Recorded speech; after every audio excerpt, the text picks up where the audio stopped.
अऊज़ु बिल्लाहि मिनश शैतानिर रजीम।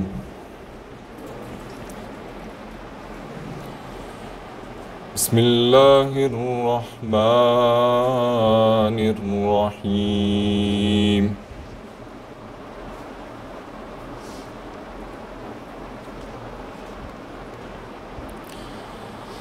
अल्हम्दुलिल्लाहि रब्बिल आलमीन अर्रहमानिर रहीम मालिकि यौमिद्दीन।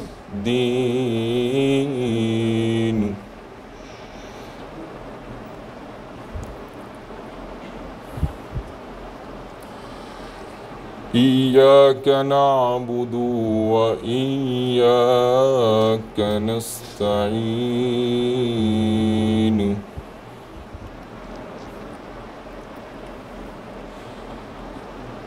इहदिनस सिरातल मुस्तकीम सिरातल लज़ीना अनअमता अलैहिम गैरिल मग़दूबि अलैहिम वलद्दाल्लीन।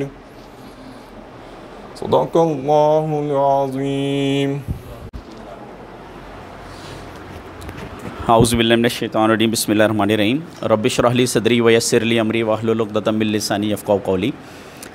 सूरह फ़ातिहा की तिलावत की गई है और सूरह फ़ातिहा जो है ना, ये एक कंप्लीट कोड ऑफ लाइफ है।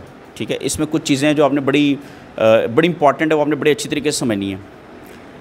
ये गालिबन 7 आयात हैं जिसमें अल्लाह रब्बुल आलमीन ने कंप्लीट समरी बता दी हुई है कुरान करीम की और आपने ज़िंदगी कैसे गुजारनी।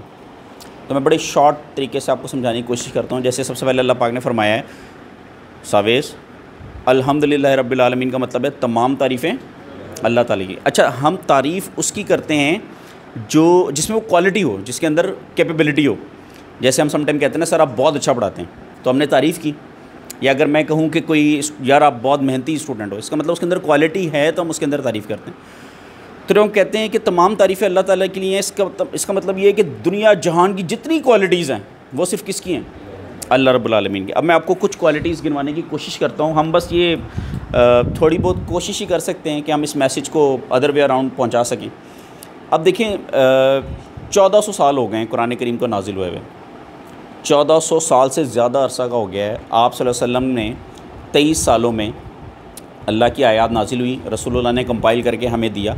और एक बड़ी खूबसूरत हदीस है शहरियार। आप सल्लल्लाहु अलैहि वसल्लम फरमाते हैं कि कुरान करीम अल्लाह की रस्सी है जिसका एक सिरा अल्लाह के हाथ में है और एक सिरा आपके हाथ में है। तो अगर आप इस रस्सी को मजबूती से थामें तो कभी भी आप गुमराह नहीं होंगे। 1400 साल से ज़्यादा अरसा हो गया है, इस किताब को आज तक कोई चेंज नहीं कर सका। दुनिया का आप कोई भी लिटरेचर उठा लें वो चेंज हो जाएगा। एक नंबर। दूसरी बात, फिर कुरान करीम का वो हिस्सा जो अकायद और तौहीद से रिलेटेड है, सेम आपको वही हिस्सा बाइबल में, इंजील में भी मिलेगा, जो नबी सल्लल्लाहु अलैहि वसल्लम से कम व बेश 600 साल पहले नाजिल हुई। और वही हिस्सा आपको ज़बूर और तौरात में भी मिलेगा और उसके दरमियान तकरीबन 2-2.5 हज़ार साल का गैप है। और सेम यही चीज़ आपको पुराने सहीफ़ों में भी मिलेंगी। यानी कि आप देखिए, नूह अलैहिस्सलाम आए, नूह अलैहिस्सलाम के बाद हूद अलैहिस्सलाम, सालेह अलैहिस्सलाम, शुएब अलैहिस्सलाम, इब्राहीम अलैहिस्सलाम, इतने अंबिया कराम आए और सारों ने एक ही मैसेज दिया।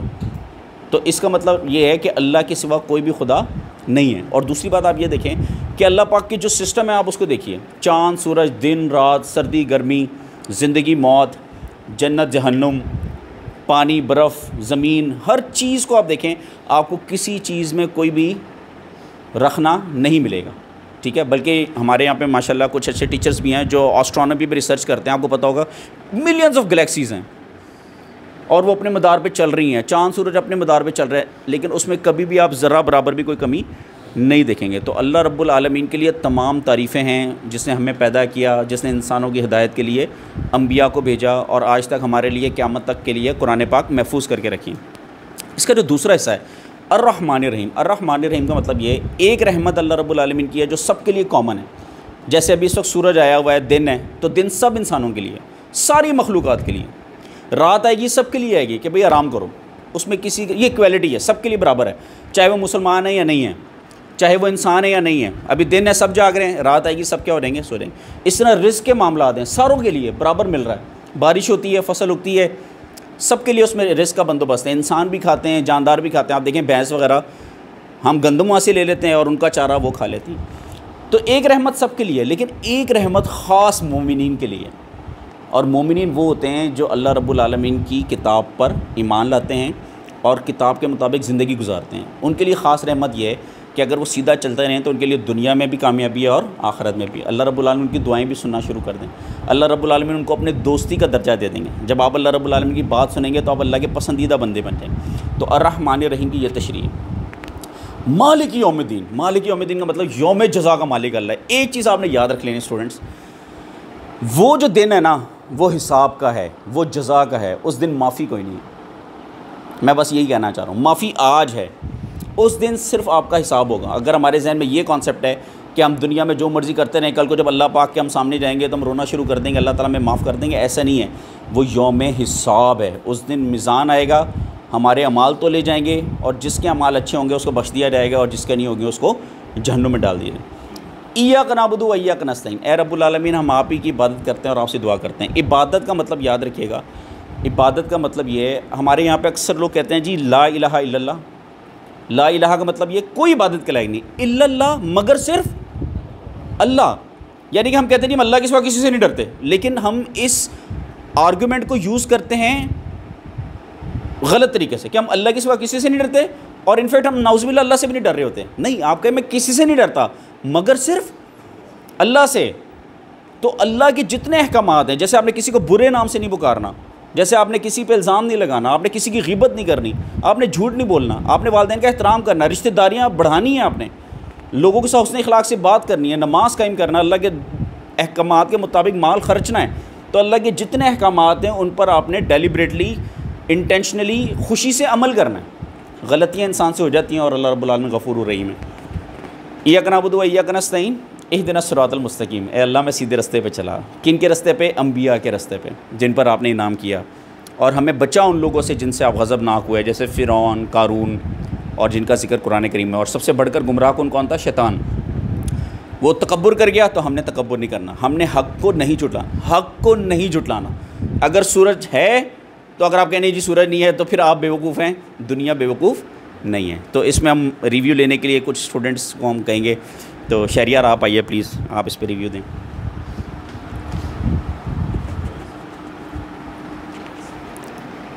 नहमदुहु व नुसल्ली अला रसूलिल करीम, अम्मा बाद, फ़ाऊज़ु बिल्लाहि मिनश शैतानिर रजीम, बिस्मिल्लाहिर रहमानिर रहीम। माशाल्लाह सर ने बड़ा बेहतरीन करके समझा दिया हमें।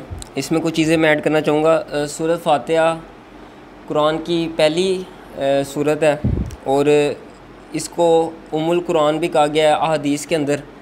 यानी कि कुरान की पहली आयत को एक कुंजी का लफ्ज़ इस्तेमाल किया गया है।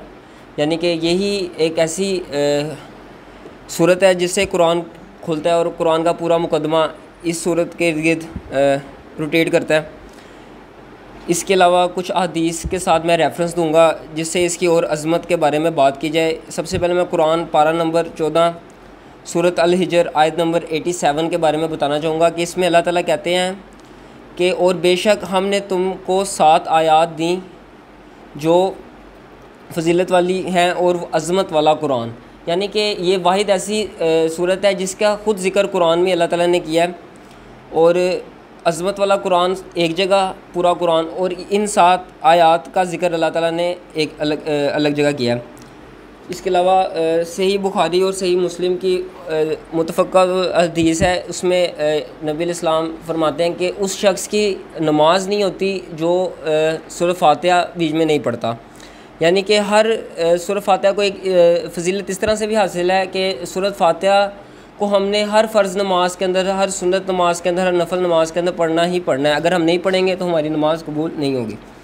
इसके अलावा एक और हदीस है जो सैयदना अबू सईद इब्ने मौला से रवायत है कि एक दफ़ा वो नमाज अदा कर रहे थे तो नबी इस्लाम ने उनको अपने पास बुलाया और तो उन्होंने लेकिन नमाज़ तोड़ी नहीं और या छोड़ के नबी इस्लाम की बात सुनी नहीं। उन्होंने जब नमाज़ अदा कर ली तो फिर नबी इस्लाम की खिदमत में हाज़िर हुए और नबी इस्लाम को कहा, जी फरमाए नबी इस्लाम आपने मुझे याद किया था।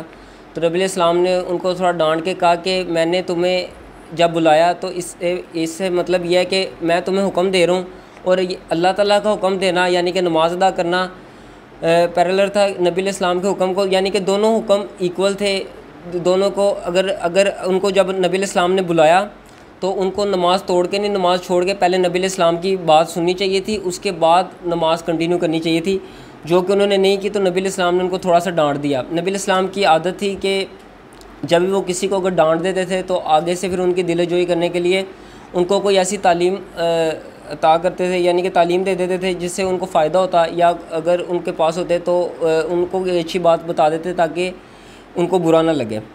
तो नबी इस्लाम ने फरमाया कि मैं आज तुम्हें एक ऐसी सूरत के बारे में बता रहा हूँ जिसको अगर तुम पढ़ोगे तो तुम्हारा दिल ईमान के नूर से मुनव्वर रहेगा, और वो बहुत ही फजीलत वाली सूरत फातिहा है, जिससे ये साबित होता है कि ये बहुत ही ज़्यादा फजीलत वाली सूरत है नबी इस्लाम के बताए हुए तरीक़ों पे। यानी कि इसके अलावा इब्ने अब्बास से रवायत है कि मुस्लिम की हदीस है ये कि नबी इस्लाम एक दफ़ा जिब्राईल अलैहिस्सलाम के साथ बैठे हुए थे। ये नबी इस्लाम ने ख़ुद बताया कि मैं जिब्राईल अलैहिस्सलाम के साथ बैठा हुआ था कि एक ज़ोरदार आवाज़ आई और जिब्राईल अलैहिस्सलाम ने फरमाया कि ये दुनिया में एक दरवाज़ा खुला है जहाँ से एक फ़रिश्ता नमूदार हुआ है, और उस फ़रिश्ते के हाथ में 2 नूर हैं, और ये वाहिद ऐसा नूर है जो सिर्फ़ और सिर्फ नबी इस्लाम को अल्लाह ताला ने अता किया है। वो नूर क्या है? वो नूर सूरत फातिहा और सूरतुल बकरा की आखिरी 2 आयात हैं। इसके अलावा मैं ये बताना चाहूँगा कि जिस तरह सर ने बताया कि ये सूरत के यानी कि तर्जुमा करके सारी डिटेल सर ने बता दी है। इसके अंदर यानी कि पहली टोटल 7 आयात के अंदर जो पहली 3 आयात हैं वो हम अल्लाह ताला की हम्द बयान कर रहे हैं, और आखिरी 3 आयात के अंदर हम अपने लिए दुआ मांग रहे हैं अल्लाह ताला से। और जो इसकी यानी कि मिड की जो यानी कि 4th नंबर इसकी आयत बनती है, यानी कि इय्याका नअबुदु व इय्याका नस्तईन, यानी कि मेजॉरिटी जितने भी मुसलमान हैं वो यहाँ पे आके इसके लिटमस टेस्ट को पास नहीं कर पाते, क्योंकि हम ज़ाहिरी तौर पे तो कहते हैं कि यार हम अल्लाह ताला से ही हर चीज़ मांगते हैं, लेकिन बेशक ऐसा नहीं है, लेकिन हर चीज़ हमें अल्लाह ताला से ही मांगनी चाहिए। इसके अंदर मैं एक चीज़ बताना चाहूँगा कि अगर कोई ज़ाहिरी असबाब है तो वो ज़ाहिरी असबाब तो आप अल्लाह ताला ने हुक्म है कि आप ज़ाहिरी असबाब के लिए किसी गैरुल्लाह को पुकार सकते हैं, लेकिन अगर हम दुआ के लिए किसी को पुकारेंगे तो वो सिर्फ़ और सिर्फ अल्लाह ताला को पुकारेंगे। अगर मैं जैगम को बोलूँगा कि मुझे पानी पिला दो तो ये एक ज़ाहिरी असबाब है, वो मुझे पानी पिला देगा, लेकिन अगर जैगम बगदाद में किसी कब्र में है तो मैं उसको कहूँगा अब मुझे पानी पिला दो, तो वो ज़ाहिरी बात है कि उसको आप क्या समझेंगे, पागल या मजरूब ही समझेंगे उस आदमी को जो इस तरह से एक दुआ मांग रहा है, जो फ़िज़िकली बंदा हाजिर नहीं है और उससे दुआ कर रहा है। जो फ़िज़िकली बंदा हाजिर नहीं है और जो दुआ हमने यानी कि गैबी तौर पे मांगनी है वो सिर्फ़ और सिर्फ हम अल्लाह ताला से मांगेंगे। इसको मैं इस तरह कोट करूँगा कि अल्लाह ताला ने सूरत अल-नमल पारा नंबर 20 के अंदर 62 नंबर आयत है, जिसके अंदर अल्लाह ताला ने फरमाया, भला वो कौन है जो कि जब कोई बेकरार उसे पुकारता है तो उसकी दुआ कबूल करता है और तकलीफ़ दूर कर देता है, और जो तुम्हें ज़मीन का खलीफा बनाता है। यानी कि अल्लाह ताला कह रहे हैं कि जब तुम्हें तकलीफ़ या बेकरार होते हो तो वो कौन है जो तुम्हारी तकलीफ़ को दूर करता है और तुम्हारी जितनी भी मुश्किलात हैं, बेकरारी है, इसको दूर करता है, और जो तुम्हें ज़मीन का खलीफा बनाता है, यानी कि जो तुम्हें ज़मीन पर खिलाफत से यानी कि अपनी खिलाफत देता है अल्लाह ताला।